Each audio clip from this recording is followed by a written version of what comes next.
It's preparing to live stream. The icon popped up.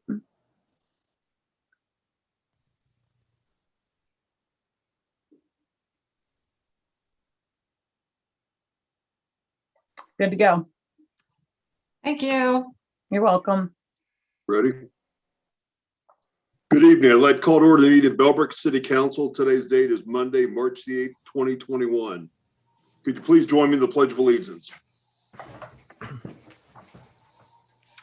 I pledge allegiance to the flag of the United States of America and to the republic for which it stands, one nation, under God, indivisible, with liberty and justice for all. Thank you. Babe, could you call the roll, please? Mr. Hoke. Here. Mr. Havens. Here. Mr. Greenwood. Here. Mrs. Middlestetter. Here. Mr. Edwards. Here. Mayor Schwaller. Here. Could I have a motion to excuse Dr. Dave Van Veldhuizen from tonight's meeting, please? So moved. Thank you. In a second. I'll second I'll it. say it. Thank you. A motion was made by Mr. Edwards to excuse Dr. Van Veldhuizen from the March 8th City Council meeting. This was seconded by Mrs. Middlestetter. All in favor? Aye. Aye. Thank you. Thank you. Everyone has before them the minutes of the meeting on February the 22nd, our last meeting. Does anyone have any changes or corrections to those minutes? Seeing none and hearing none, I declare the minutes approved as submitted. Thanks. Next up, under mayor announcements and special guests, we don't have any mayor announcements tonight, but we do have a special guest, and that is Fire Chief Anthony Bizzarro. Anthony's going to give us the fire department annual report. And Anthony, if you're ready, the floor is yours. Sure. Thank you, Mayor.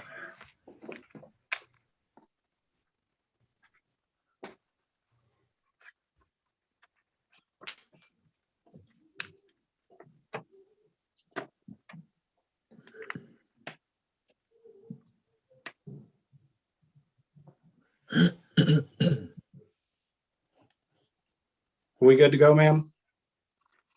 You are good to go, sir. All righty. Thank you. Well, good evening, everybody. Thanks for having me tonight. I got a short report for you, just a small little snippet of what the fire department has accomplished this past year. Next slide. So our department staffing stays pretty consistent with 8 career, 12 part-time, and 1 resource member. We are currently down 1 full-time position, and we're kind of on a standstill with filling that right now. Next. Some of the certifications we have 13 paramedics on the department, 7 emergency medical technicians, and then our medical director. Our fleet has stayed the same. There's no changes there. The 1 ladder truck, 2 fire engines, 3 ambulances, 2 staff vehicles, and then the support vehicle. So COVID-19, that seems to be the buzzword, and that's no different with us. And it really, I don't want to say shook our world, but it definitely changed the things, how we do them. We did have a couple members contract the COVID-19, and then we had several other members that had to stay home for a couple days due to contact tracing with that. So it has changed our operations a little bit, not a whole lot. Thanks to some of the COVID CARES Act funding, we're able to get a disinfectant sprayer, as the police chief mentioned during his report, that we use on our vehicles and the stations to try to keep everything clean and healthy for our people. Next. So with that COVID-19 money, the CARES funding, these are a couple of the items that we're able to purchase for our employees. One's the individual voice amps. What that does, it goes on each of their face masks, and it allows them to amplify their voice while they're wearing that big mask so they don't sound like Darth Vader. Currently, we all share one. So now everybody has their own individual voice amp. Same way with the regulator. That's what supplies the fresh air to their mask. And again, that was something that we've had to share in the past. And now everybody's been issued their own.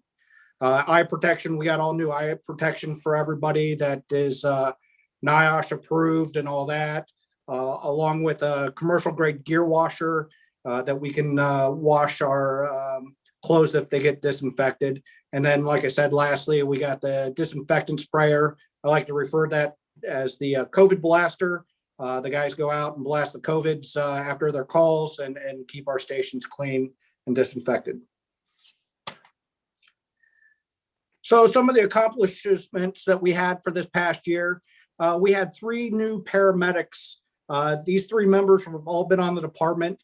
The one thing I'd like to say about these guys is not only were they able to complete paramedics last year, they were able to do it during the pandemic.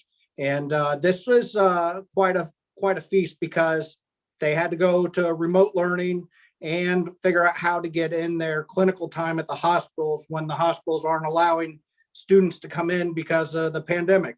So these 3 guys were able to accomplish that and get that completed and work with the schools and the hospitals to do that. That's about a 2-year commitment for these guys to do. And hats off to them for able to pull that off, especially this past year. So thanks to Damian Foster, Stephen Lawrence, and Kyle Norman for being our newest paramedics to the fire department. This past year, we also were able to bring in 2 new part-time members, and that's firefighter Christopher Blanken and firefighter Nate Baldridge. Both come to us with a little bit of experience. Nate Baldridge is full-time with Clear Creek Fire Department and has brought a lot of experience with us to us. So it's great to be able to bring in some members like that to bounce some things off them to see how we compare to some other departments, and we're doing a good job. And then lastly there, somebody got 25 years of service awards. So we'll move on to the next one. So our 5-year statistical run, our volume was down a little bit this past year, about 38 calls. I think COVID had a lot to play with that. In general, across the board, nationwide, fire calls and EMS calls were down. So we weren't a whole lot different there. 38 calls, like I said, it wasn't a whole lot for us, but our call volume was down a little bit this past year. So area 3 is been the hotspot again. This is typically our busiest area, and that's because it's our largest area. I think the last several years that when Chief Nyhart presented the report, this is about the same as well. Area 4 typically follows up with number 2 because it's also the second largest area. So these numbers are pretty much on par with everything else that we've reported. So some statistical data on the EMS side of things. So we had 443 calls for service on the EMS side. That number was down just a little bit by 11 calls. We did 454 last year. The one thing I do want to note out on this one is COVID-19 calls. We had 41 confirmed COVID-19 calls that we knew about that we transported. Now, there were a bunch more calls that we got information afterwards that they were positive for COVID, but these were 41 calls that we knew when we showed up that they were COVID positive. And that's something that we started tracking early on. It gets reported to the state. Everybody wants to know COVID numbers. So those were our COVID numbers for this past year of the confirmed that we transported. The biggest number is illness. Again, that's always it. So that number, it has your stroke patients in there, your bumps and bruises, your coughs, your sniffles. There is so much that breaks into that category that if we were to split that up, then each little sliver would have a different spot inside the report. So that's why that number is always the biggest on that one. We can go to the next one. So our fire calls were down a little bit as well. 27 calls. We did 304 last year. We got 277 this year. And I think that our biggest drop in this was our mutual aid calls. We didn't go out a whole lot on mutual aid for fire calls. So that's where I contribute our decline in that. Our service calls, again, is our number one call, and that will include any type of, we go out a lot on people who may slip or fall, aren't injured, just need picked up and dust off and put back in their chair or back to bed. We go out on a lot of those service calls quite a bit, or we'll go out on calls where somebody needs their smoke detector batteries changed, or they heard a chirp and they weren't sure what it is. So a lot of what we do is just some customer service, good customer service that we're able to provide. Next. All right, so this one here, you might as well just throw a dart at this. I can't tell you the rhyme or reason as to which day is busier or why not. Last year, Thursday was our busiest year, or our busiest day for last year. This year, it just happens to be Monday, followed by a closed Saturday with one call less. So again, you could throw a dart at this wheel and maybe you'll be the winner for next year. So that number, it will always change. So next, please. All right, so time of day. This stays pretty consistent as well. Our 12 to 4 is our busy time. I know Chief Nyhard used to talk about how we always thought that the 4 to 8 p.m. would be busier just because people are coming home from work and for whatever reason they get involved in things, and that's when we start having problems. But for us in the city, 12 to 4 is pretty consistent for us as far as our busy time, if you will. Again, I wish I could explain it better than that, but 12 to 4, that's our busier time. I think that we still have an older population in the community.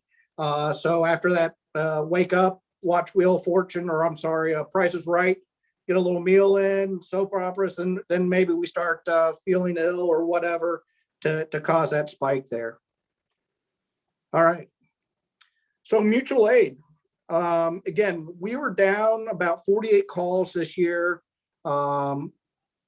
Yeah, so last year we did 48 more calls than what we have this year. Our biggest partner that we provide mutual aid to is Sugar Creek. We have a great working relationship with them, just as we require mutual aid from them, and you can see in the mutual aid received that we get most of our mutual aid from them as well. So it's a good working relationship. Again, these numbers are down across the board, and I think a lot of that has to deal with the less calls with COVID. And then the other thing is our number of employees, we're starting to fill our schedule now, and we're able to support that second medic out when we have multiple calls. So that's been able to help keep our mutual aid received numbers down. So I'm pretty excited and happy about that. The fire numbers will stay about the same, only because as far as mutual aid in, the received is just because you need that many firefighters on an incident at any given time, and there aren't any departments in the area that can handle that, with maybe the exception of Beaver Creek and Washington Township. Other than that, everybody's relying on mutual aid to help facilitate those numbers that NFPA has nicely put guidelines on us for, and that's 14 people within the first 5 minutes is where those numbers come from. All right. So our average response times. So these numbers here are pretty consistent with all of Station 22. We don't typically break them up by stations, but since last year, our guys have been out of the Station 22 for the whole year. These numbers are pretty consistent with that number. So the one thing I'd like to point out is our dispatch to en route time. That's 1 minute and 32 seconds on average. Our goal is to be out the door within 2 minutes from the time the dispatch call goes to the time they're pulling out of the bay and on the road. So I'm very happy to see that number is at 132 on that time. Our guys are doing a great job. They're taking every emergency as an emergency and are getting there in a rapid time. So all in all, from the time that you make a phone call to 911 to the time that we are showing up at your residence is about 5 minutes. And to me, that's phenomenal time, especially in our community and for everybody's emergency needs. So I'm happy to see those times. So lastly, I'd just like to thank you, the council, the mayor, and our community, along with the firefighters that are on this department. These guys do top-notch work, and if it wasn't for them, they would make my job, it would make my job much more difficult. But these guys are great, and it really has made a transition into this new role very easy. And I truly do appreciate all what these guys do for the community and to help me out along the way. So I will pass it back to you guys. If there's any questions, I'd be more than glad to help out however I can or answer any questions you guys have. Anthony, thanks a lot for the very informative report. One comment on statistical times as far as response times. Do we know what the response times are of the township of Beaver Creek and some of the adjacent bordering cities? I do not have those times offhand. I would have to get a hold of those departments. Are you talking about when they come in for mutual aid to us, or just in their own jurisdictions? Just in their own jurisdiction, just to see how our numbers shake out compared to what everybody else is doing. I would have to. I know we've got a very good rating for fire response time, but I didn't know what our neighbors do in terms of time PS, AP to on scene would be what I'd be most interested in. Sure, absolutely. And I could get with those departments and figure that out and get you an answer. Yeah, I just can tell curious. you, yeah, I can tell you that our ISO rating that we've had, one of the things Chief Nyhard got is our ISO rating from a 3 down to 2. And to do that, we had to show a decrease in our response times, or an increase, I guess, depending on which way you want to look at it, a shortened time. And we were able to consistently continue to show that we're getting out the door faster and faster and faster. And that helps us maintain that too. And in the report itself, it makes us in the top 3% in the nation to have that rating of a 2. I think there's only a little over 100 departments in the state of Ohio that have that rating of a 2. A rating of 1, there's, I'm trying to remember off the top of my head, I believe there's about 20 departments in the nation that have an ISO rating of 1. And a lot of that is just due to the staffing numbers that they have. And the other one is a training ground where they have in their jurisdiction, which is one thing that we do not have. The closest training grounds that we have that we utilize occasionally is over at Washington Township. And we'll use their burn tower to allow our guys some more training time. Thank you, Chief. Yes, Any sir. questions of council for the report? Hey, I just wanted to add, congrats on the 25 years, Chief. Thank you. Yeah. Thank you. Thank you. Yep. Chief Mazzaro, it looks like a seamless transition from Chief Nyhard to you. I appreciate that. And congratulations on your 25 years. And I just had one little question. In the past, it seems like it was hard to find personnel. I guess there's competition between the fire departments on hiring. Is that still kind of a problem or a little hard? Sure. Well, thank you, first of all. As far as the hiring goes, besides the full-time position that we have open, the other thing, we have 2 part-time positions open, and those are, we're actually in the process of filling those. There's just a couple more steps we have to do with these 2 candidates before we can get them on board. But once that happens, all our positions will be filled. It's been a while since we've done that, and I don't want to jinx myself, so I'll knock on some wood here. But the one thing I can say that I've really enjoyed about our fire department, and I think that's kudos to the support we get from you guys and the community, is we don't have a huge turnover rate in our part-time ranks. And you don't have to look far at some of the other departments to see that their turnover rate is pretty high. And so one of the first things I did as the new chief is I met with all the part-time staff. I met with all the staff, but I met with the part-time staff. And one of the questions I had for them is, why do you stay here at Bellbrook? What is it that we do that makes you want to wake up in the morning to come to work? And a lot of them enjoy their partners that they work for. They enjoy the community. And the majority of our part-time guys don't even live in the community, and they still yet enjoy coming to work and serving the community of Bellbrook. So again, these guys, our pay is not as high as some of the other departments, but yet they still enjoy coming to work. So again, I have to go back based off their words, and it's the support and the relationships they've built over the course of time that they've been here. So nice job to those guys. Thank you, Chief. It looks like the city and you and the department's doing well in that area. I appreciate that. Thanks. Thank you. Any other questions or comments for the chief? Mayor, I do have one more plug I'd like to put in.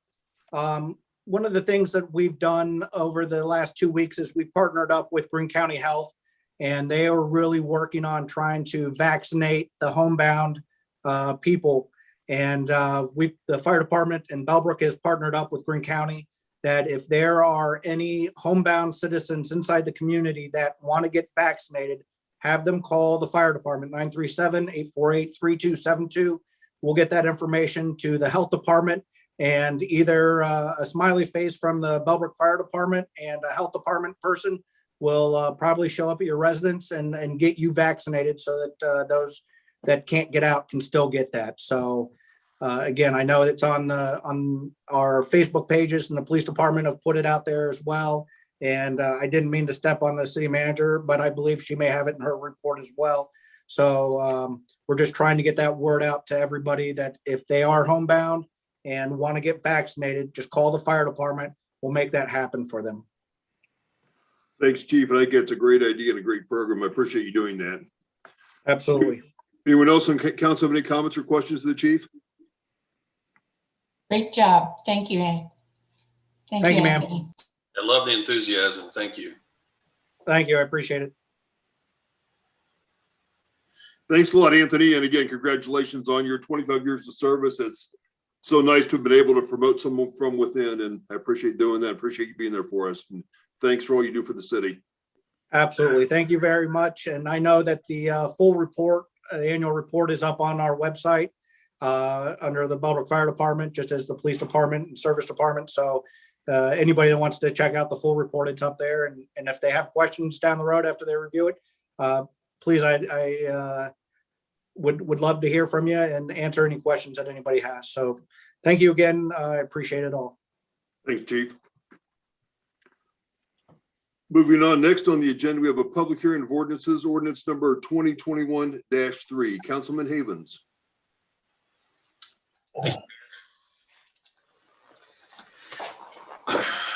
Ordinance number 2021-3, an ordinance amending ordinance 2020-13 to adjust Bellbrook appropriations for 2021. Whereas the city of Bellbrook adopted the 2021 annual budget based on the best information available at the time, and whereas additional costs will occur in some line items associated with the incorporation of the 2021 capital budget, which requires the amendment of various appropriation levels. Now, therefore, the city of Bellbrook hereby ordains Section 1 that the 2021 appropriation levels in several of the funds listed below be amended as follows. And that is available in the packet. It's a spreadsheet. Going on to Section 2. It is hereby found and determined that all formal actions of this council concerning and relating to the adoption of this ordinance were adopted in an open meeting of this council, and that any and all deliberations of this council that resulted in such formal action were in meetings open to the public in compliance with all legal requirements, including but not limited to Section 121.22 of the Ohio Revised Code. Section 3, this ordinance shall take effect and be in force from and after the earliest period provided by law. Thank you, Ernie. So just quickly, City Council had met in a work session to go over the capital improvement plan, which was tabled during the regular budget sessions because of timing. And so the capital improvement plan was folded into these appropriations. So that totals $575,000. There's $50,000 that's going to or $50,000 from the street fund for paving. There is $189,500 to the water fund, and then $335,500 to the capital improvement fund. So that's $575,000 total increase in appropriations, which is only the capital. And then the full capital improvement plan was also put in the packet and is also available online on the finance page as well. Thanks, Melissa. Does anyone on council have any questions regarding ordinance 2021-3? Seeing none, given this is a public hearing at this time, I'd like to open it up for the viewing audience. Does anyone in the viewing audience have any comments pro or con regarding ordinance 2021-3? If so, speak now. None? Seeing none, I declare this hearing closed. At this time, we have a motion for ordinance 2021-3. So moved, Mayor. Thank you. In a second. I'll second it. Thank you.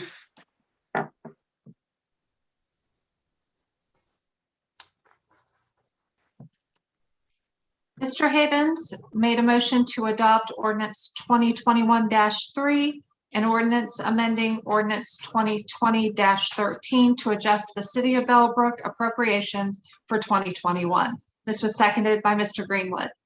Mr. Havens, Yes. Mr. Greenwood, Yes.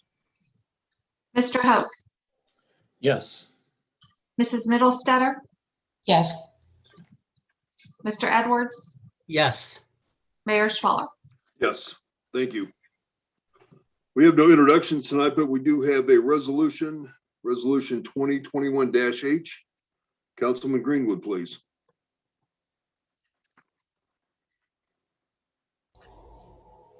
There, I'm unmuted now. Thanks. Resolution number 2021-H. A resolution authorizing the city manager to enter into an agreement with the Ohio Department of Transportation for the installation of a traffic signal at State Route 725 and Lakeman Drive.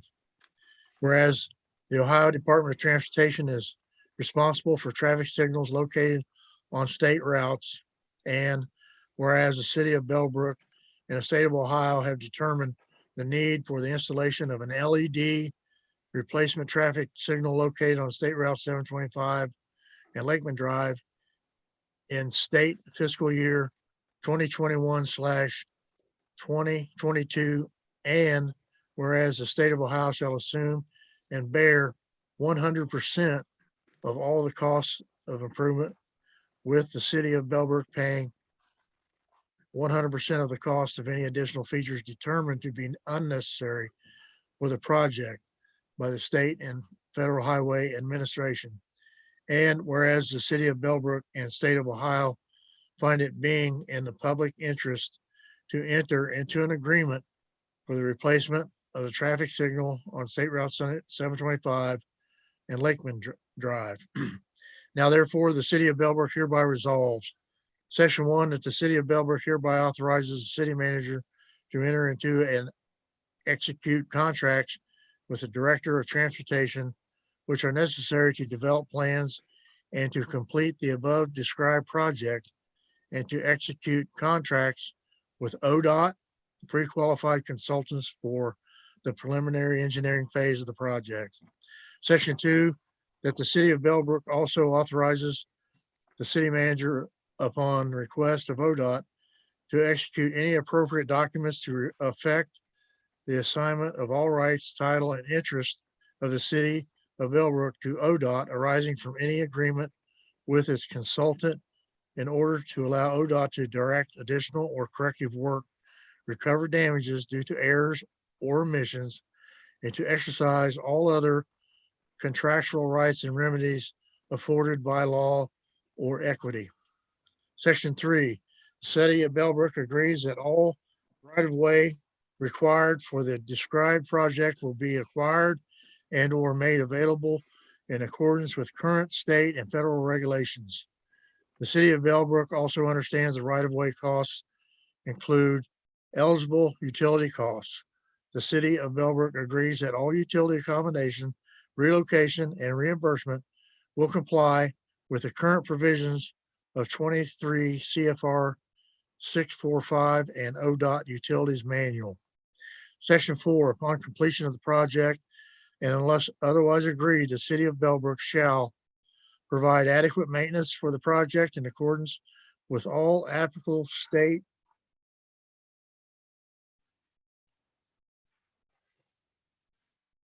and federal law, including but not limited to Title 23 USC Section 16.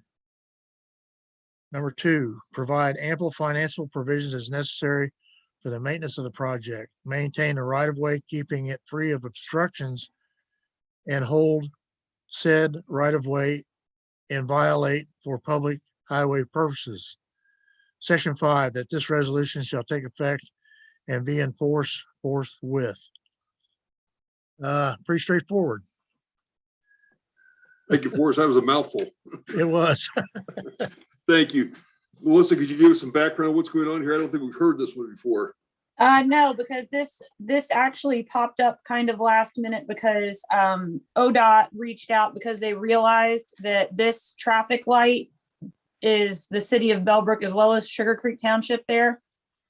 As Sugar Creek Township occupies to the north of that intersection and us to the south. So it was kind of discovered by them at the last minute. So they said, can you guys please pass this resolution as soon as possible? So I literally found out about it just in the past week. So it's going to be really nice though. They have always maintained and paid for, we don't even do anything with this traffic light like we do some of the others. So ODOT has always had 100% of the responsibility for this one, but they're replacing it right now. It's a span wire and they will be replacing it with a mast arm. And there was a picture. The way that it printed in the packet was it printed portrait versus landscape. So it's a little bit smaller, but you can see it'll be a really nice mast arm. And then it will also have a light over the top of it. So I don't remember what the current lighting is with that intersection, but this is going to be a major improvement. So they will pay for 100% of this. We don't have to worry about anything. If we wanted the pole painted pink, then that would be an extra cost and we would have to pay for that. So it's just if we were to require anything that would be out of the norm, then we would have to pay for that. So it's going to be really nice. So their state fiscal year is July 1st of 2021 to June 30th of 2022. So it will happen in that state fiscal year. So just a couple months, but I do not have a target start date yet. So I should get more information after I pass this back along to them. Yeah, this will be our second mast arm in the city, and it's also going to have radar detection on it, just like we have downtown, but not on the mast arm. So that'll be kind of a nice feature as well. Any questions of council regarding resolution 2021-H?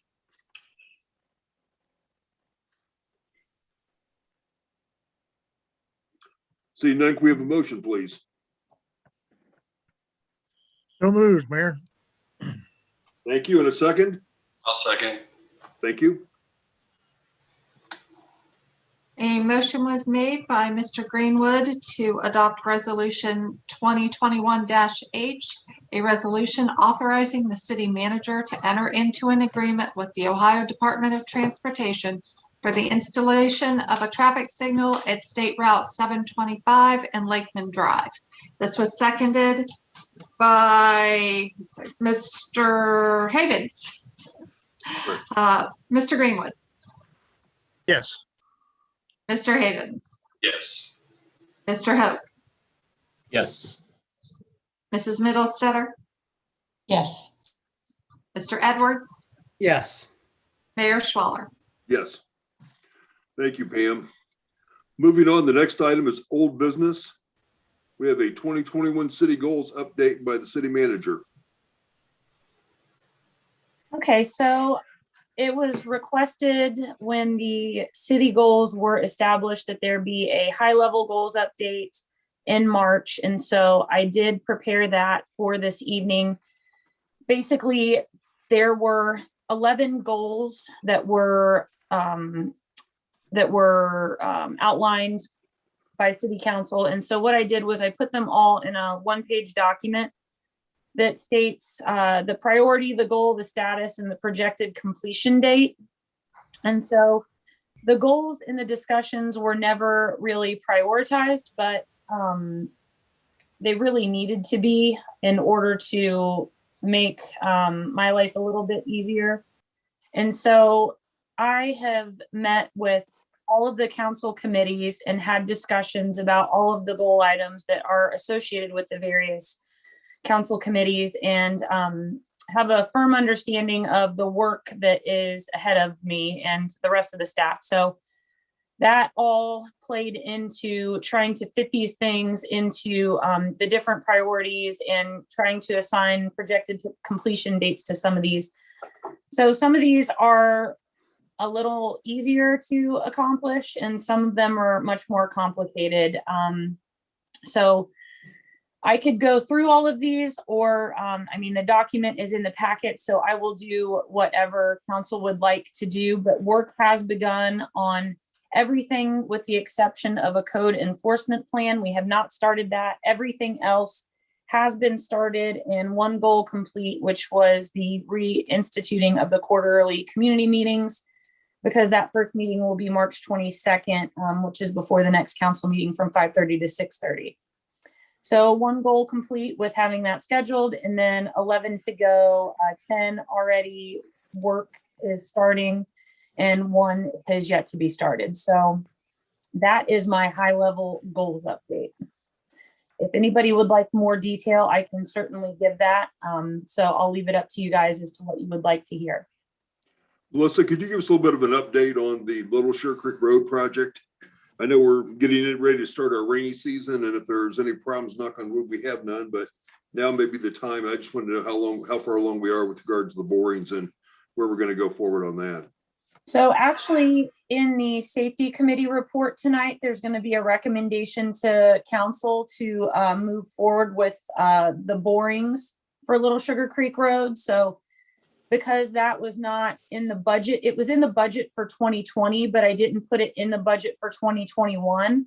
So that would need to be another supplemental appropriation. So there will be a recommendation from the safety committee tonight to move forward. We did have two proposals from two different geotechnical engineers for borings, and the safety committee did take a look at those, and we did select a geotechnical engineer to complete the boring work and get started on that. So that really is the first step in that direction. Our civil engineer strongly recommended that we get the borings completed, because no matter what we do, we still have to understand what's underneath of the road, and in order to be able to come up with any kind of a solution. So if there was a major slip, we would have that information to know exactly what we were up against. If we decide that we want to move forward and really start refining what a long-term replacement plan or repair plan would look like, it all really has to do with what's underneath, because as everybody would remember, the recommendation was concrete pillars drilled down into the bedrock, and really the biggest driver of the cost is how deep those pillars have to go. We won't know that unless we have boring. So that really is step one. I have the proposal ready to go, and once safety committee makes the recommendation, the rest of council is okay with that, I will contact the geotechnical engineer tomorrow. Have we Yeah, and I talked to just the other wanted- firms that would get involved in rearranging the creek a little bit? We had one guy came in and talked about that, and I thought we were going to contact at least one other firm that did the same type work. Yeah, so I did meet with a consultant to talk about the different options. They have done a lot of creek work in the state, and Okay. they have they have looked at those natural remedies as well as the building of the walls. And they told me that really the situation that we're up against and just the road that we're dealing with, she thought that the best solution really was going to be to have to stabilize that with a wall. So it really seems like that's just, it really is what we're up against. I think that it was wishful thinking to think that there might have been a natural remedy, but the more I started to research it and talk to other folks, it doesn't seem like that's the route that we're going to be able to go, unfortunately. Melissa, what was that lady's name? I don't have it right in front of me. Do you remember the company? I think it was Coldwater. Coldwater. Mhm. And that was the second company we talked to, right? I talked to them. I had a meeting with them, and oh my gosh, this has been a year ago, at least, because it might have been during the pandemic. I can't remember, but it's been a while since I talked to her. And I would just like to stay as current as we can on doing a natural remedy, only from the standpoint that the cost differential was so significant. And I just wanted to add here, Melissa clarified in the our committee meeting, the original expense or the initial expense and study that was done on Loader Sugar Creek, that was somewhat like of a triage that was determining the severity or the urgency of having to do something right now. And that's what led to the initial fix, replacing some of the guardrail, reinforcing the road, adding the strain gauge. And then this study is to find out specifically now that things are quasi-stabilized, what needs to be done for a long-term solution, as opposed to just the doomsday estimate that we had initially. So we need to do this one regardless to understand what's going on. Yeah, to fine tune what that solution needs to look like. So that was a question that I had. And so, yeah, the first expense that we had was the triage, and now this is the detailed study to figure out the long-term solution. Okay, thanks. So is the boring going to go the entire 2,000 feet, or is it just going to go in the area where it's slipping right now? No, we already did the boring where it was slipping. There's still a sensor that's installed over there. So we are going to do 10 additional borings along the stretch of the road. From the park to 725? Yes. Okay. And the site plan was included in the quote. There's a station marking where the boring are going to take place. Do we, how often do we monitor that strain gauge? Anybody know? Pardon me? How often do we take a reading on that strain gauge? Is it continuously monitored? No, it's $1,500 per reading. So we had not, we had an initial reading, and we might have gotten one other reading from it a while ago, but it hadn't moved. So we haven't had to get any other readings because there wasn't any movement, I think, with the first reading. I need to make sure, but I know that it's $1,500 a reading. So that's not something that we have the ability to monitor on our own, but we left it in place. Good. Okay. Thank you.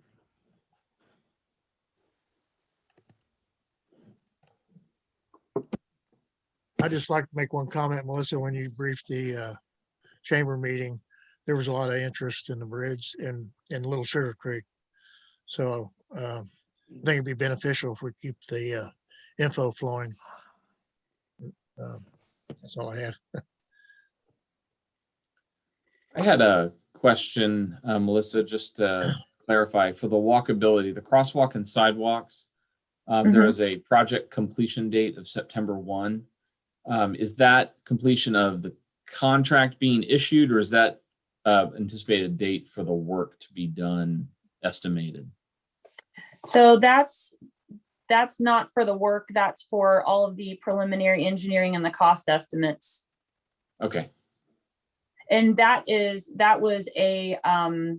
that was a guess on my part.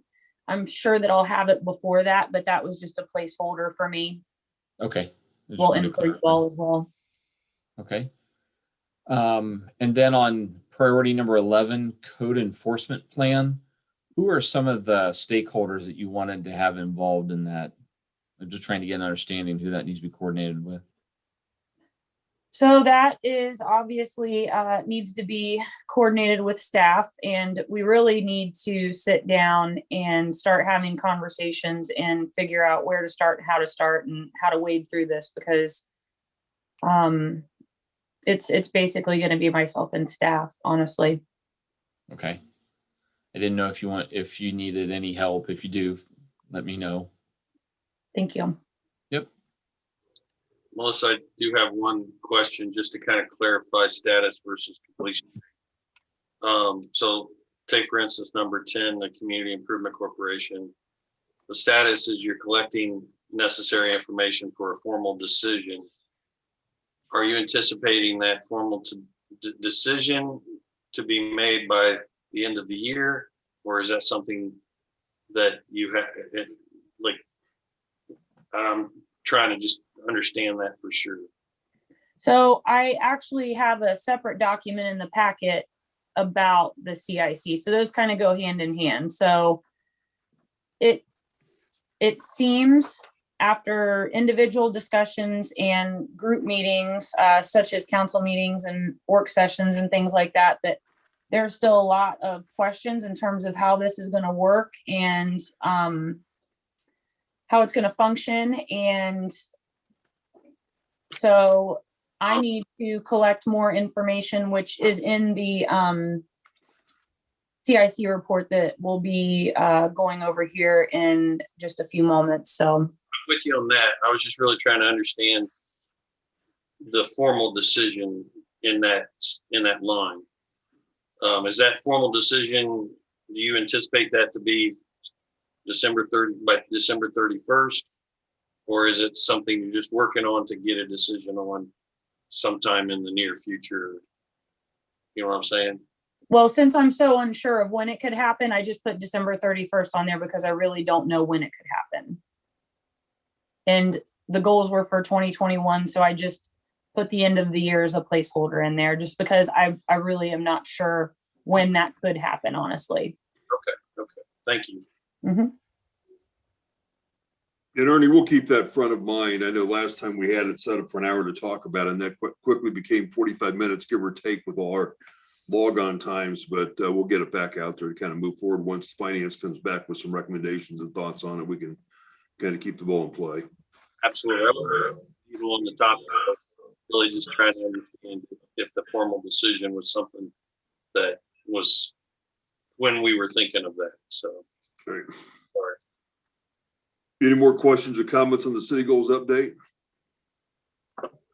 If not, let's move into the CIC follow-up. Okay, so there is a 2-page document that is in the council packet. And basically it was my attempt, this document, the staff report was my attempt at trying to pull together everything that I've observed and everything that I've heard as it relates to CIC conversations that have occurred.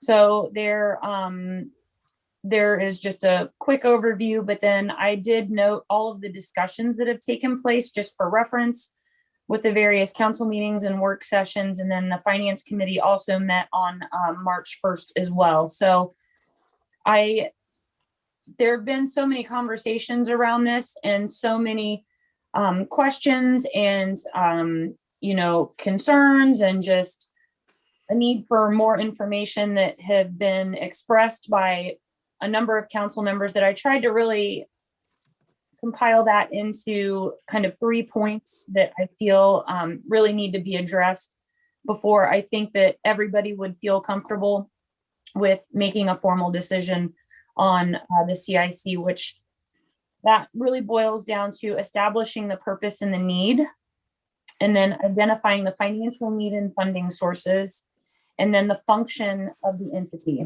So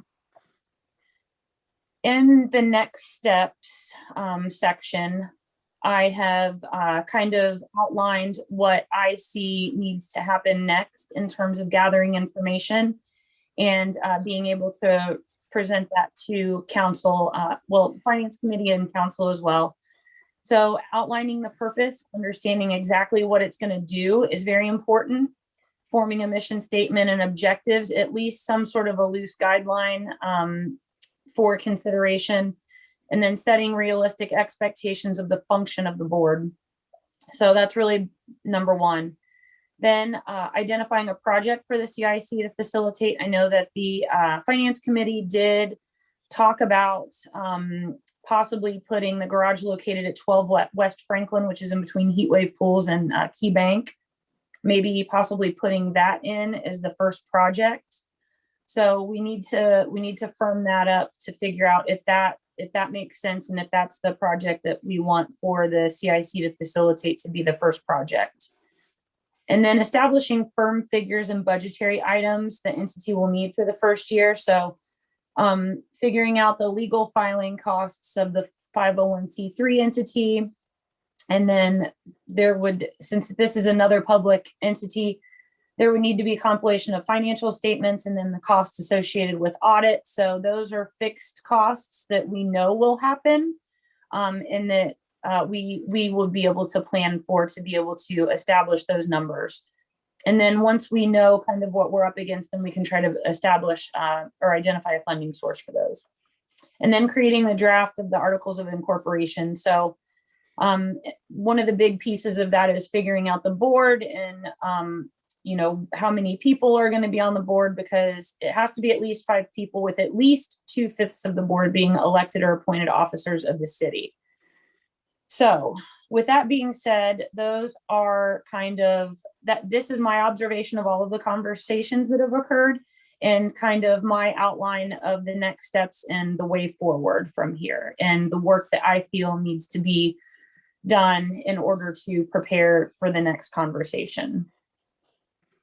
Melissa, I saw in the paper last week that Centerville is now using their CIC to get involved in their, I think it's called Centerville Uptown or something like that. It may be worthwhile to reach out to them and speak with them. I know they've got a development director, and I think the name was provided in that article, but it wouldn't be a bad idea to reach out and talk to them. I suspect their CIC has been around for a while, but find out maybe initial funding, maybe get a read on what they did, if they put property in, how they got the funding together, just kind of a firsthand discussion with them, because theirs is currently in play, I think, in a pretty big way right now. I think it's called Uptown Centerville. I know that Uptown project is a really big project, but I had not looked into Centerville. I was focused on Greene County, but I can definitely do that. Yeah, thanks. And I know their numbers are going to be multiples of ours, but it'll be interesting to see if they have any key learnings that we can take away from it.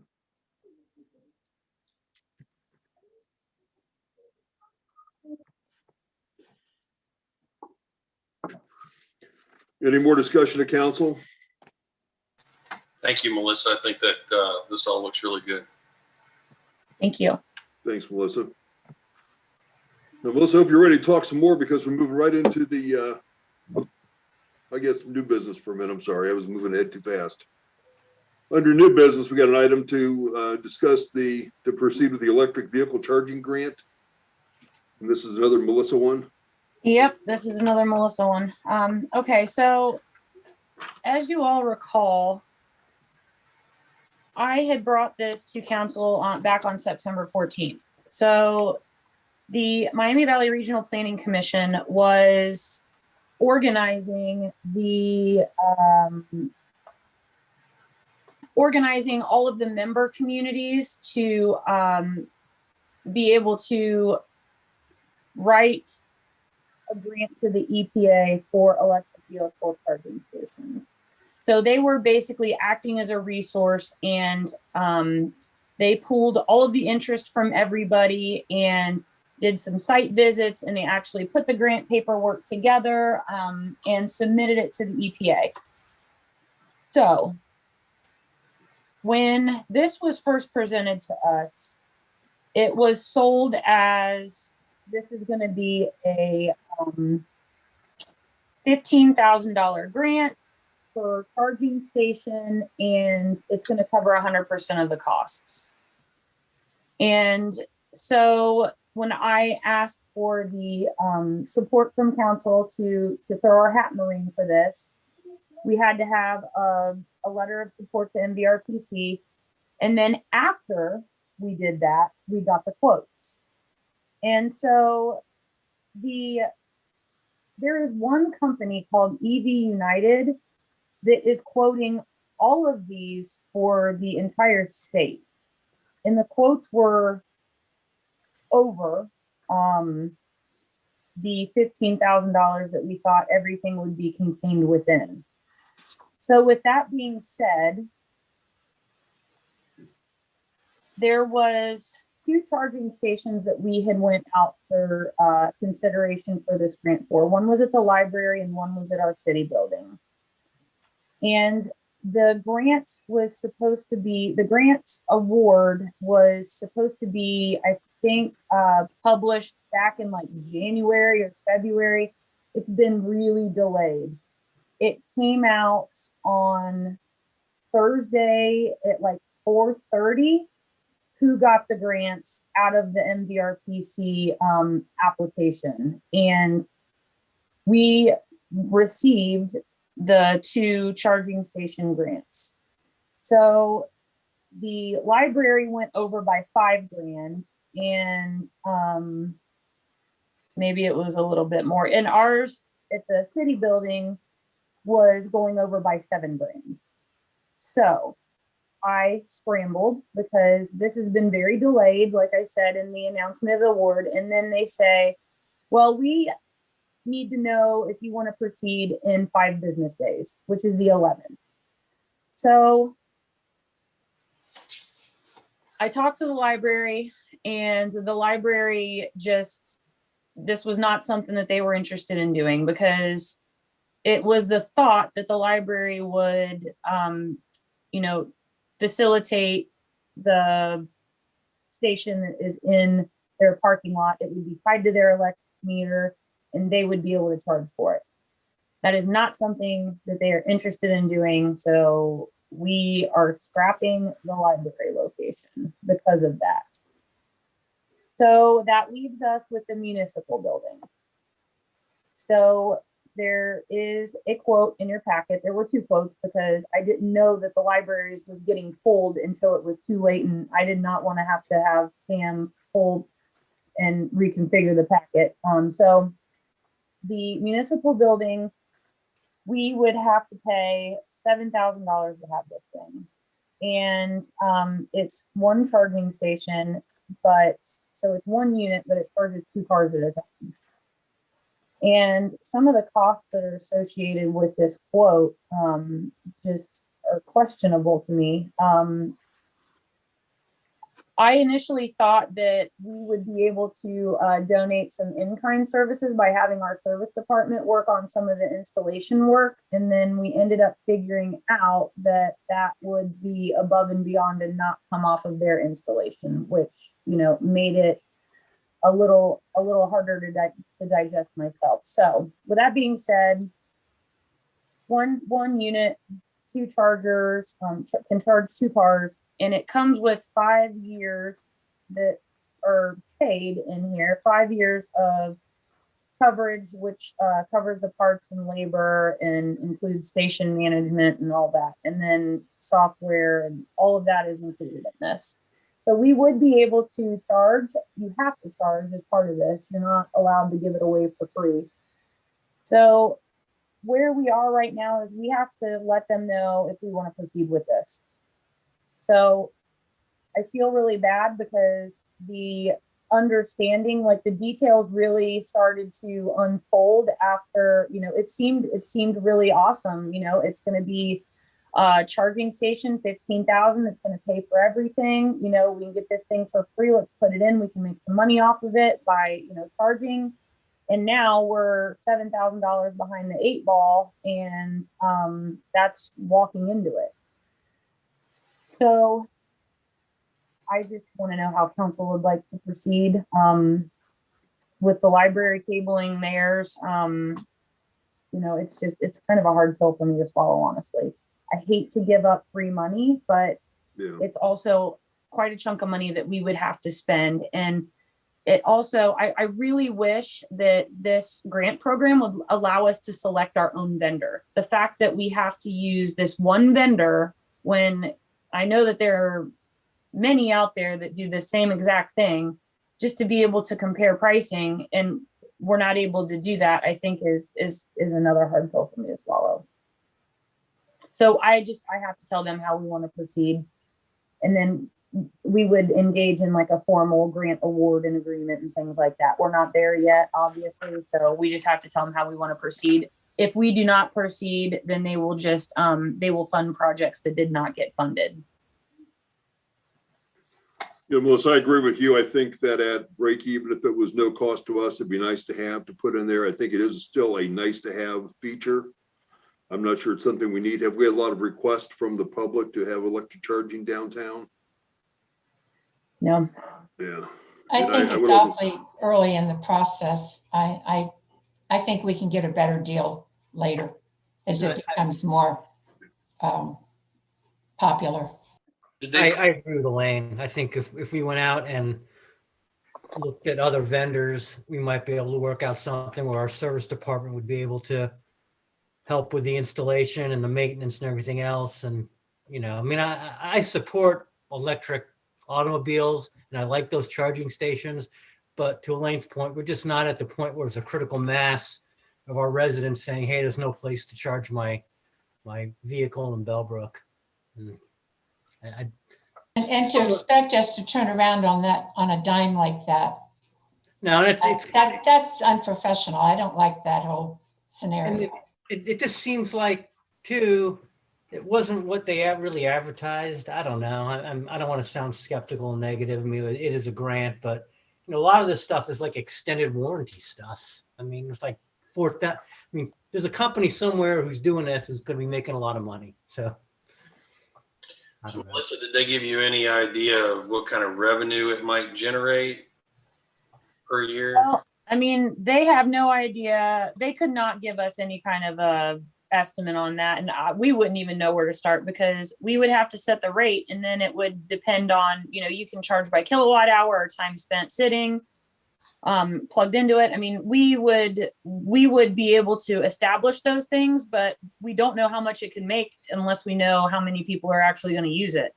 Did they explain who they thought might use it? I would think most residents would just go home and plug their car in, right? Well, the thought is that it's meant to be a vehicle in which to get people to our downtown.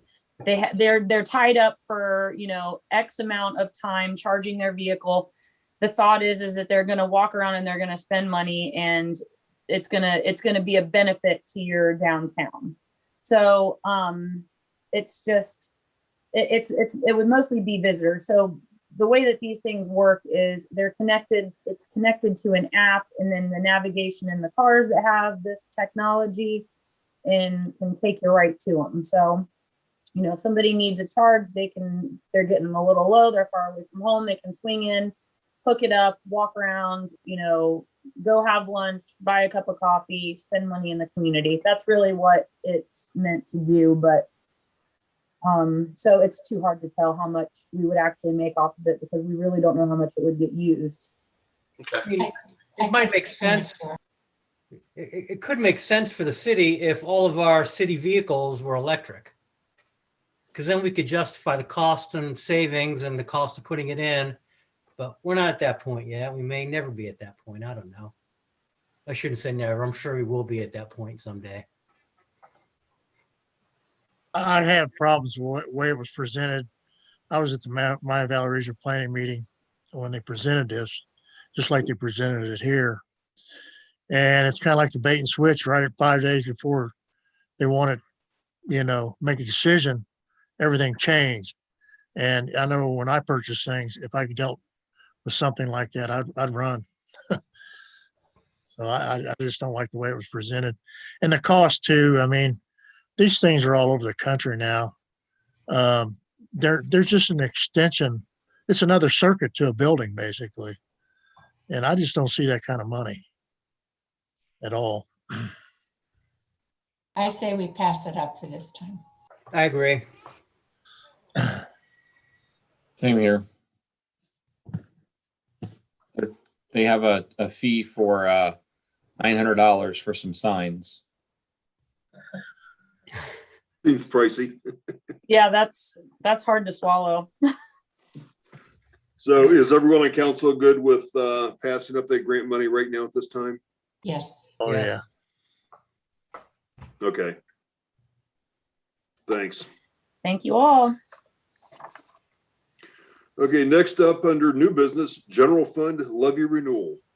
Mr. Edwards.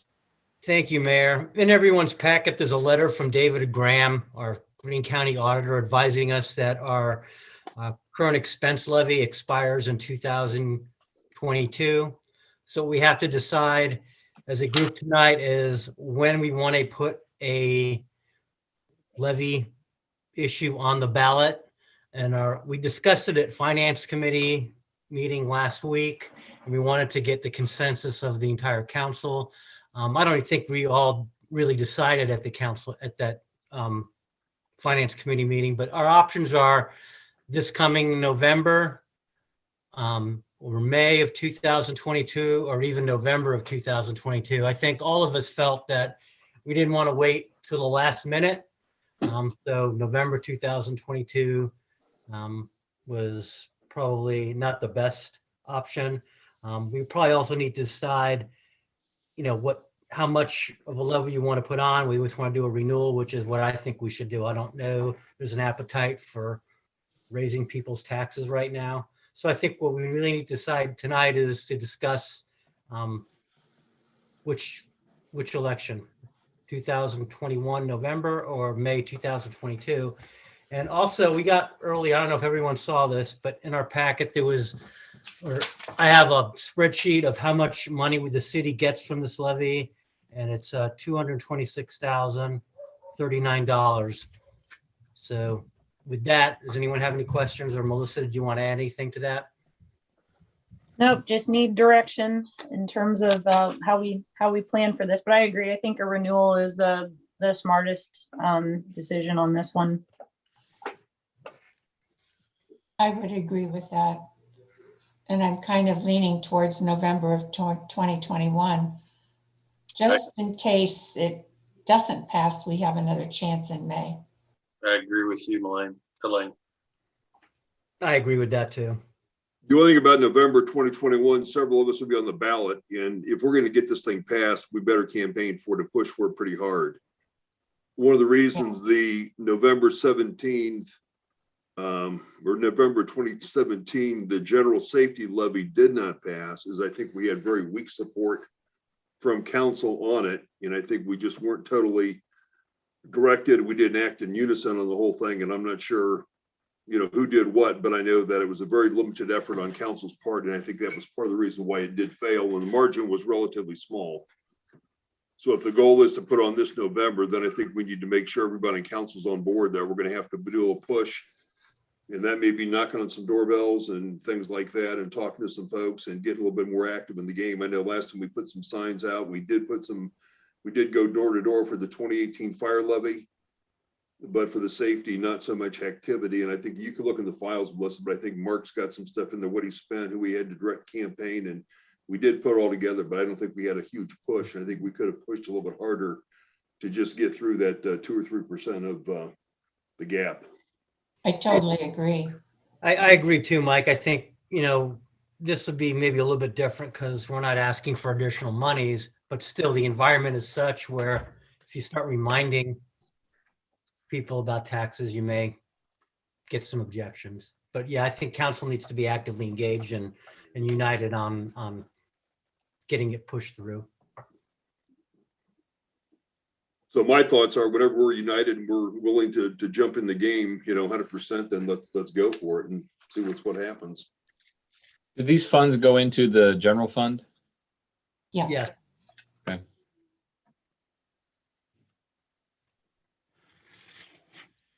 Well, I think that if we're all in agreement, then we do it in November, this coming November 2021.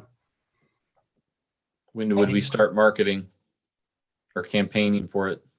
So I can provide a timeline of everything that needs to be done. I'll backtrack it because we have to pass different pieces of legislation as well, just to get it on the ballot. So I can provide at the next meeting timeline for that, just so that everybody knows what we're kind of up against.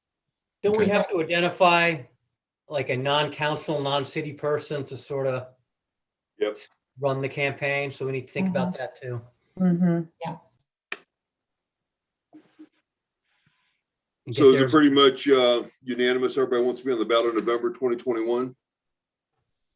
That would be Show of my hands. vote. That would be my vote. Yes. Yep. Yeah, okay.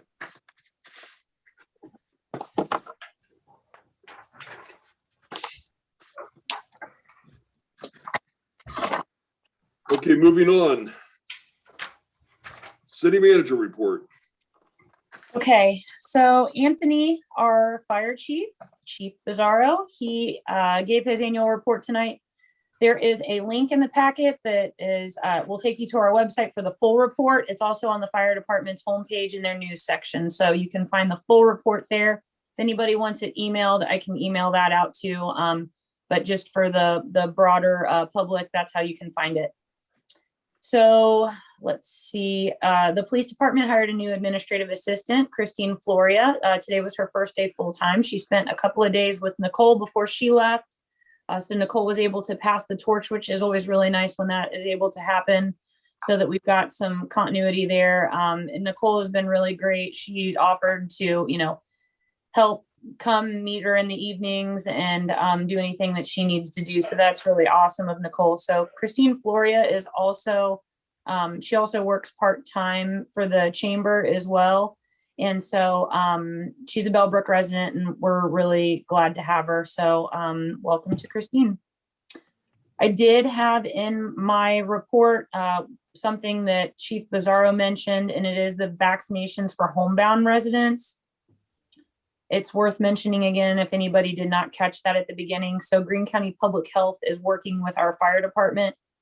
If anybody in the county is homebound, then please call our fire department and they can pass that information directly on to Greene County Public Health. So obviously our fire department would be linked up with anybody in our community, but Greene County Public Health can also, they're outreaching to the entire county. So if there's anybody homebound in the entire county, just touch base with our fire department and they'll make sure that they get what they need through public health. So 937-848-3272 is the fire department's phone number.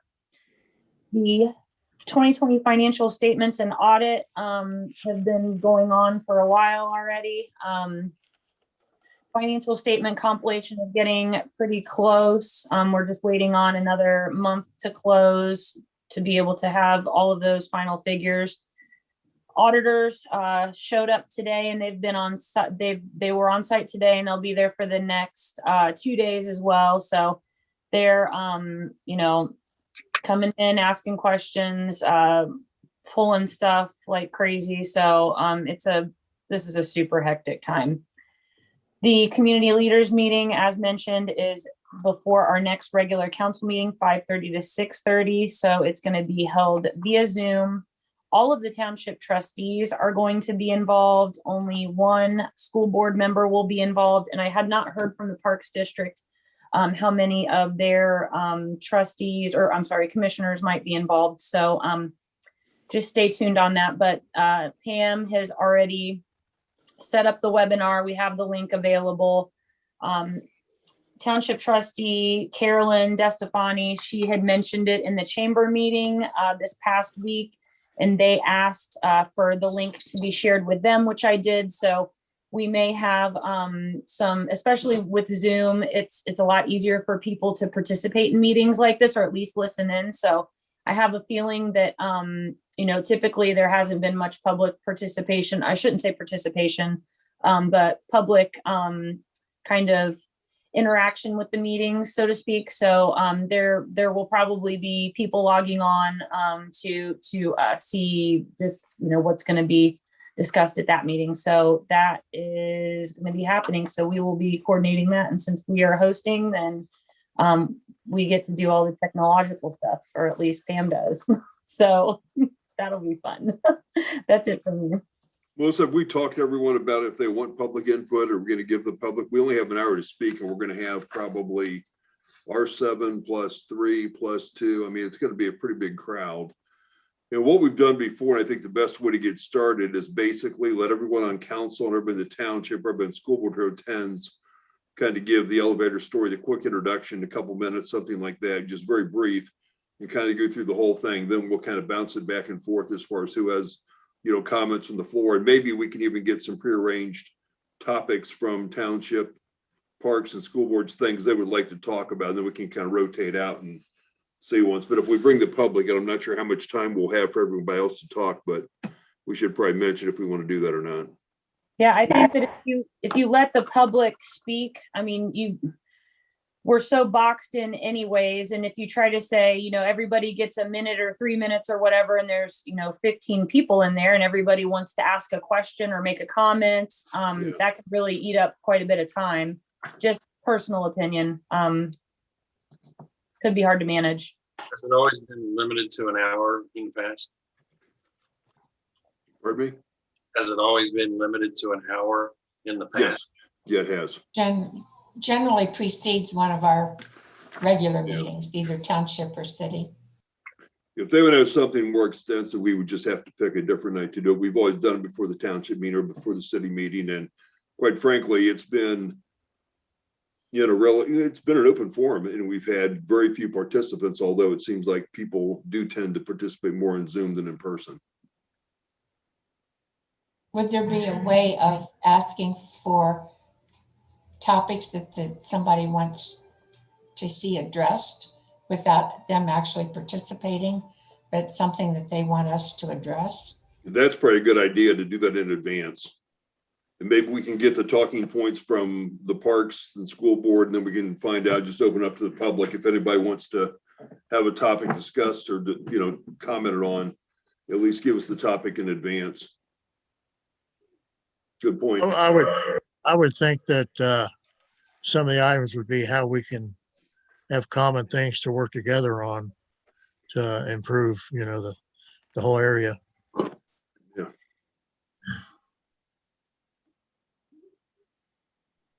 We can work on that for sure. Any other questions or comments of the city manager? Thanks, Melissa. Thanks for getting that set up, Melissa. Moving on, committee reports, starting with service.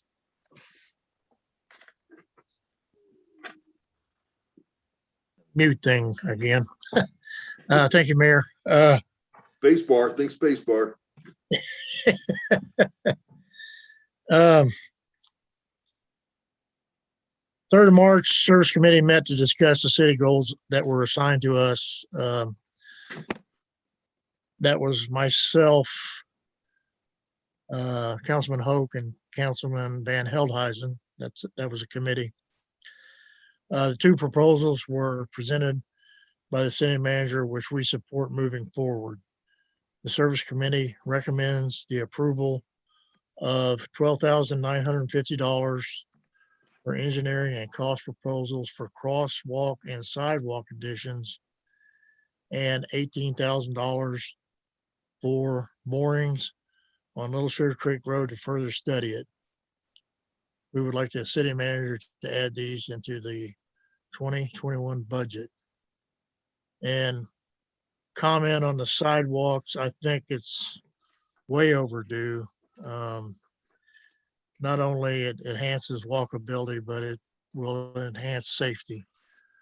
And I think we need to get a little further with the times, and that's one of the things that we really need. And the bridge speaks for itself. Or not the bridge, the Sugar Creek Road. Melissa, Dollar amounts again, Forrest? the engineering proposals for the crosswalk and sidewalk additions are $12,950. And the additional borings for the Little Sugar Creek Road is $18,000. Okay, thank you. And that way we had the committee set up, I think worked very well.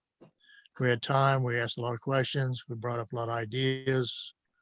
It was really, it was actually enjoying. So, Good, glad to hear that. yes. So I think moving forward, I think it's, we discussed maybe every once in a while having one just, people can bring up some concerns and topics and bring them to council. Because you do have the time and, it's just a good environment to bring up topics. Good, good. Any discussion, comments, questions about the recommendation? I just wanted to second Forrest's comments. I thought the meeting was well organized, productive, and I hope to keep those up on, obviously not on a weekly basis or anything like that, just as necessary. It was definitely a type of environment where some of those things that are just kind of those issues that kind of hang around in a small group, we kind of got organized and moved out. So kudos. Good deal. Good to hear. Pam, do we need a motion to approve these expenditures if we want to do that, or it's a recommendation at this point? Would it be a motion next meeting? So, Melissa, does that have to be a resolution for the money? So I will have to do another supplemental appropriation to fold those in. So if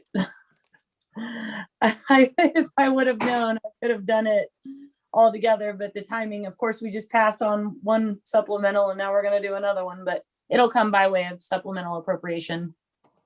Is there anybody at council that's opposed to those expenditures? Like the borings have to happen, and I think the sidewalk crosswalk engineering, I think that's a lower number than I was expecting. I'm not sure what I was expecting, but I figured more than that. So It all falls right in with our goals, so I don't have a problem with it. good, good. Fourth thing else on safety Service. or service? No, Yeah. everything's running smooth. Great weather's helping out the service department. The extra work created a few weeks ago is gone. So moving forward. Okay, very good. Okay, safety. Yeah, much in a similar fashion. Safety committee met on March 3rd. It was myself, Dr. Dave Van Veldhuizen, Councilwoman Middlestetter. Sorry. First thing, we agreed that meeting on a quarterly basis would do a lot of good, similar with service. I think we achieved a lot in just a short time coming together. Two main topics were discussed. One, looking at tornado sirens, and then also fire department future needs. For tornado sirens, this is one of those issues that has been around a number of occasions. It was discussed that previous estimates, it's worth revisiting. I believe there were 4. I'm trying to remember, but we're just going to recollect estimates. It looks like from a technical scope, we would need 2 sirens. It's a belief that costs are coming down, maintenance costs are coming down because designs are becoming much more effective and simple. So we will gather that information to make an informed decision. With regards to fire future needs, there were 5 options that were laid out, and we are now in the process of collecting information to make an informed decision or bring the information in an organized manner to council. The options are 1, to do nothing, 2, combining the fire stations, 3, sell off and build new, or 4, create a fire district. 5, buy. This is the one that's sort of the creative outlier that I believe was brought forth by Vice Mayor Edwards, but to possibly buy the house across the street as a command post. So those are all just options that we're just examining, racking and stacking. What are the pros and cons? And then cost estimates. So no decisions are made, just organizing what needs to get done. And as I mentioned, did I mention the quarterly meetings? Yeah, you did. Okay, sorry. That's it. Thank you. Okay, thanks for the update. Finance and audit. Nothing more from finance and audit tonight, Mayor. Thank you. Okay. Community affairs. Okay, community affairs. We have two board members on the planning board whose terms are expiring, and we want to recommend reappointing Mitch Thompson and Tim Tuttle to those two positions. And the Records Commission, Mary Graves' term is expiring, and we want to recommend reappointing Mary Graves to that position. And the final thing is there's an opening on the Old Village Review Board due to a resignation. There, if anyone is interested in applying for that, to serve on that board, there's an application on the city website, and it will be open through March 30th. So that's our business for tonight. Thank you, Elaine. Do we need to have a motion on the reappointments? Yes. Our recommendation constitutes the motion. Okay, can we have a second on those then? Second it. Okay, thank you. I think all three of them are doing a great job, and I think it's good to be able to keep some time engraved with some of the same people. A motion was made by the Community Affairs Committee and Mrs. Middlestetter to reappoint to the Planning Board Mitchell Thompson and Tim Tuttle, and to reappoint to the Records Commission Mary Graves. And that was seconded by Mr. Havens. Mrs. Middlestetter. Yes. Mr. Havens. Yes. Mr. Hoke. Yes. Mr. Greenwood. Yes. Mr. Edwards. Yes. Mayor Schweller. Yes. Thank you, Pam. Next up is our clerk update.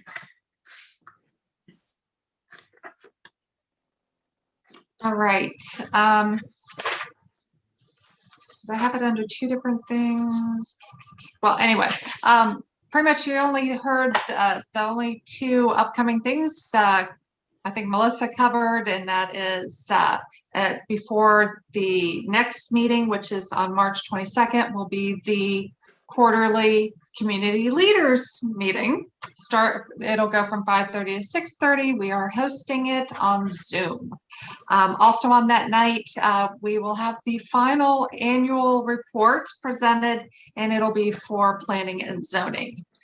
So those are those updates. Also included in the packet is the monthly board updates. So it's the meetings that happened in February of our boards. The VRB did not have any cases and did not meet in February, but the planning board did. They are working their way through the zoning codes.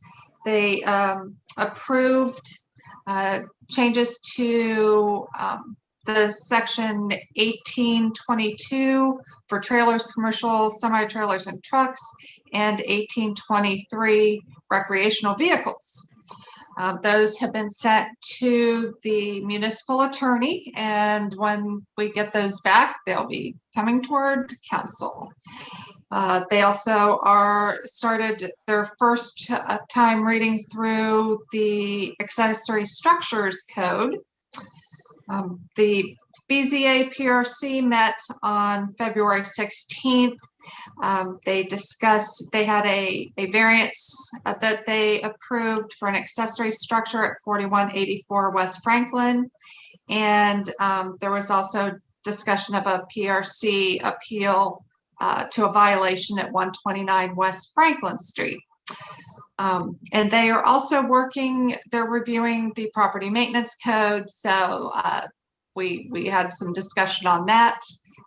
There's still some ways to go on that chunk of code. So it'll be a while longer before that moves past. So that's the updates. Any questions for the clerk? Really good to hear. Thanks for the review of that. Good. Thanks, Pam. That moves us on to open discussion of council. Let's do it alphabetically. Start with Forrest. Thank you, Mayor. I just had a couple things. In the evenings, there's a lot of increased activity in Bellbrook downtown. Dairy Shed's one of them. And some of the other venues, I like to see that. That's great. And last thing I have is today's National Women's Day. National Women's Day has been celebrated for the past 100 years. We should celebrate women in our lives, daughters, moms, teachers, bosses, in all different ways. Our lives are better because of the achievements women have accomplished. So thank you, ladies. Thanks, Forrest. Ernie. Tonight, Mayor. Thanks. Thank you. TJ. Nothing real formal. I just want to wish my son Griffin Hoke a happy 6th birthday. Congratulations to him. Congratulations. Elaine.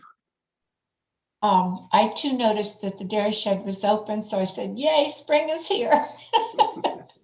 So that's all I have. Thank you. Nick. I just had a quick question. The Kircher property, I see there's a sign for sale. Is that considered Old Village? Or is that not in the Old Village district? Does anyone know? It's not? No, it's not. Stops at the bridge there. The little Sugar Creek kind of cuts it. So someone texted me today and asked me that question. I Yeah. wasn't sure. It's a little too far to the west. Okay, thank you. That's all I had. Thanks, Nick. And I have nothing real formal for tonight other than to thank Chief Bizzaro for the report. I think that the updates have been really value added for us, and I think we've got them into a streamlined presentation, and I appreciate the content. I think he covered the high points, and I thought it was a good report, and it's just nice to have a 25-year employee recently promoted to fire chief. That's all my comments for tonight. You're here. I know we've got some people out in the audience. Has anyone indicated a desire to speak to council tonight, Pam? Yes, but I think Melissa, because we made her the host, I think she has to allow. Do you see if you hover? Yeah. You're on mute, Melissa. I'm sorry, I saw how to do it. We had a person raise their hand, and I think that I just did what I needed to do to make that person be able to speak. So, Mr. Bucklow, you can go ahead. Thank you, Melissa. Are you able to hear me? Yes. Yeah. Good. Okay. A couple of weeks ago, a couple of meetings ago, I had talked briefly about some ethics concerns, and I'd like to revisit that. I want to, I don't want to be inflammatory, but I do want to make my point, and my purpose is not to embarrass anybody. The business, any business interest that any member of the city has that conflicts with their duties is a conflict of interest. And usually in the past, that person would simply recuse themselves. And when you were meeting prior to Zoom, they would literally just step out of the room. It was no big deal. It was a very simple solution to what could be a thorny problem. But if council members do have business interests, if they have real estate interests, if they're pursuing real estate deals, any business activities in their day-to-day life that touch upon Bellbrook businesses, that becomes a concern, and especially becomes a concern when it touches into planning and zoning issues. And that would include BZA, Planning Board, the CIC, a lot of what you're working on, a lot of really important issues. And that's where my concern is. And I have concerns, and I do think that conflict exists. And I think it would be a prudent thing to do. I think everyone knows, and I think it would be a prudent thing to do for that person to voluntarily step back. But if from those planning and zoning issues in all forms, and when I mean in all forms, I mean board meetings, council meetings, CIC participation, and talking to city employees about those issues. Because when you have to recuse yourself, you have to recuse yourself. And attorneys I've known, I had an attorney in Xenia tell me, he said he worked for a judge, and he said whenever the judge was asked to recuse himself, he said he always gladly did it, because if he could get out of something, he'd get out of it. So there's some wisdom in that. The danger of these things are, and I also saw this in Xenia. I lived in Xenia for a while, and I got to know a couple of the people in city government fairly well, and I even helped them on a commission at one point. But the danger of it is that issues like this can become very emotional and spin out of control. Xenia had an issue come up. Some people said it revolved around the charter. I personally did not think there was a charter violation. But at the end of it, 2 reputations were ruined, and at least over $150,000 in legal fees had been incurred, $80,000 in defense work, and the city ended up picking up the entire tab. And so it's careful that things are handled. The other thing is when things go to the state level, the State Ethics Commission, and are not handled at the local level, the state's going to tell you it's not their job to enforce local. It's not their job to worry about the various city charters across the state of Ohio. They worry about state law. City charters and state law have a tendency to mirror each other. They're not exact duplicates, but charters just don't come out of thin air. But when the state gets involved, they're looking for criminal prosecution. And it begins to get a whole new level of discussion. And I don't think that's where people would want to go if they were to think it through. And that's I don't know where you want to go with this. I am going to say a name, but it's not just for the purpose of the record, for purposes of identification. And my concerns center around Mr. Haven's business activities. It centers around the old village. I am acutely and keenly sensitive to the projects you're doing in the old village. Like everyone here, I'd like to see the old village prosper and grow and become the best it can be. I do not think the old village is I love the old village. I love the people down there. I love the streets. I love the houses. I love the cracks in the sidewalk. I love it all. And I think the way for the old village to move forward is through positive as opposed to negative. I'm getting off the ethics issue, but Time's running out. But I'll just leave it at that. But I do believe that Mr. Havens, if he were to reflect upon this, should recuse himself. And if any member of council would want to discuss the details with me, I have the details. It's well documented. And I think you all know. I know your zoning inspector knows. So I'll leave it at that. Thanks, David.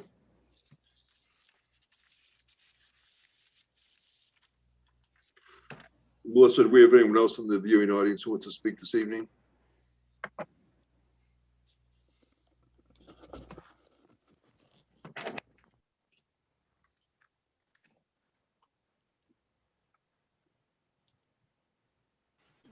Sorry, I was on mute. I was trying to do too many things at once. No, I did not see anybody else with a hand up. Okay. Does anybody on council have any more business to bring before us this evening? I would like to ask that if Mr. Buckaloo thinks that I'm doing something wrong or that I should recuse myself, I'd really like to understand what he's talking about.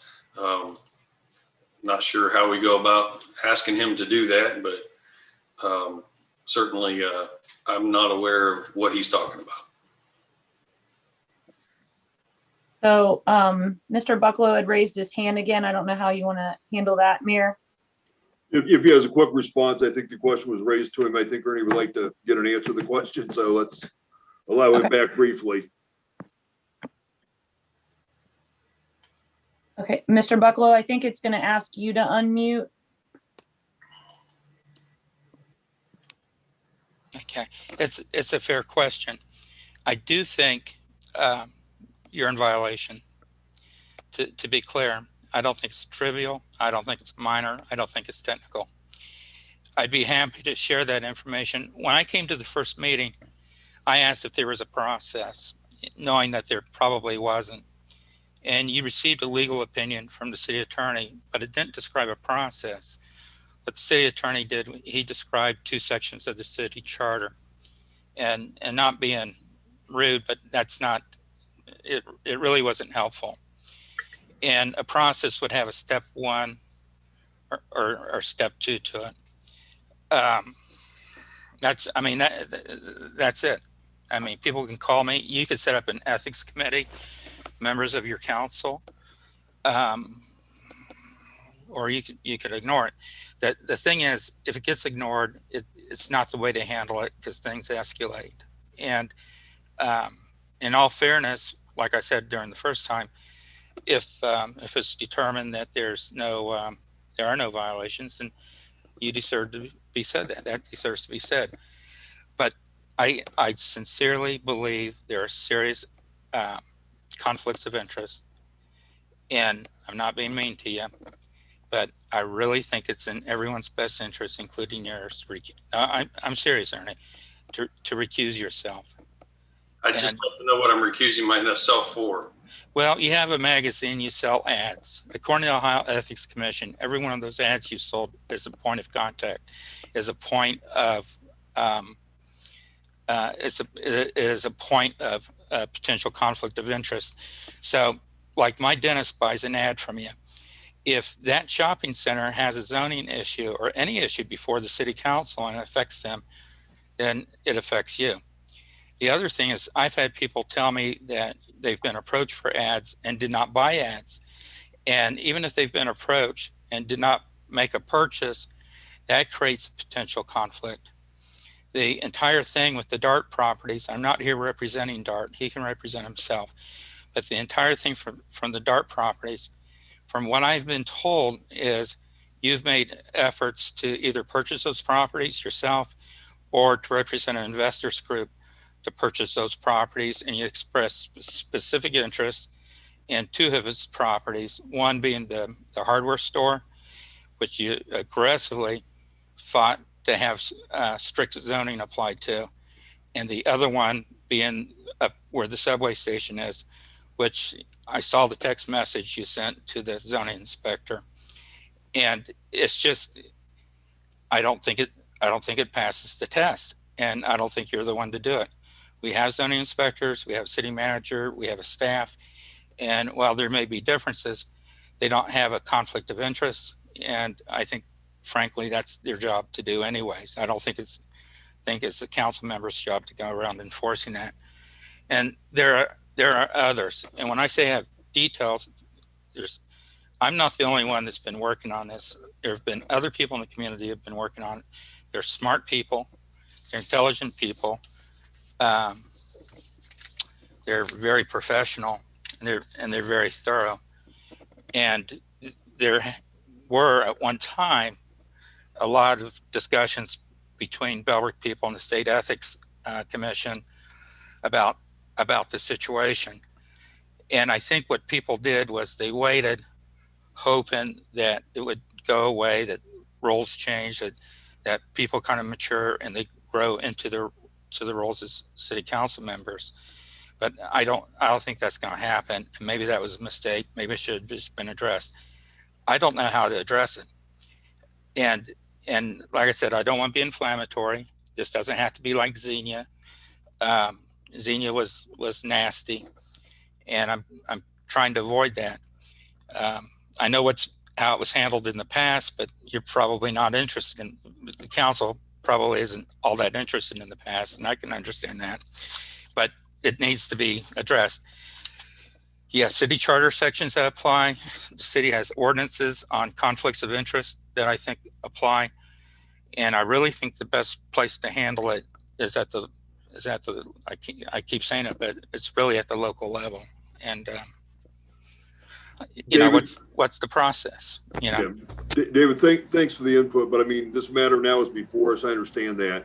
Okay. I'm not sure what our next step is, but let me talk with the city staff and our council to find out where we go from here. That's fair enough. I understand your concerns. I don't know if we're valid concerns or not valid concerns, but we're certainly not going to make the city council be in a debate forum to decide if it's fact or fiction. So I want to find out what the steps are going forward. And I will get back to everyone on council, including you, with what the steps are that are outlined by the city's legal staff. I think it would be unfair to the administrative staff to involve them in this position, because it would put them in an awkward position. I think in the end, it's a city council responsibility. It may not be a pleasant one, but I just want to voice also, I haven't heard any cases of actual conflicts of interest. It sounds like there's theoretical or potential chances for conflicts of interest. I think I would just like to make sure that that's clarified. I didn't hear anything that was like an actual, this is a conflict. It's just by nature of what people do outside of city council. Now, I haven't well, no, you haven't heard it because I haven't said it, but I don't want to say it. And I don't want to come across as a prosecutor. I don't want to come across as condemning. And, but I'm making you aware of it. I would not be talking this way if I did not think it was valid. I would not. You're all very entertaining and you're all very photogenic, by the way, but I would not be watching you tonight on Zoom. I would not be listening to you. I would be doing something else. I don't know what else, but I'd be doing something else other than this. But I do feel it's valid. I think it's real. It's not theoretical. Okay. But I just want to state that I've worked with Ernie now for close to a year. In every interaction I've had with him, his intent was to improve Bellbrook for the citizens of Bellbrook.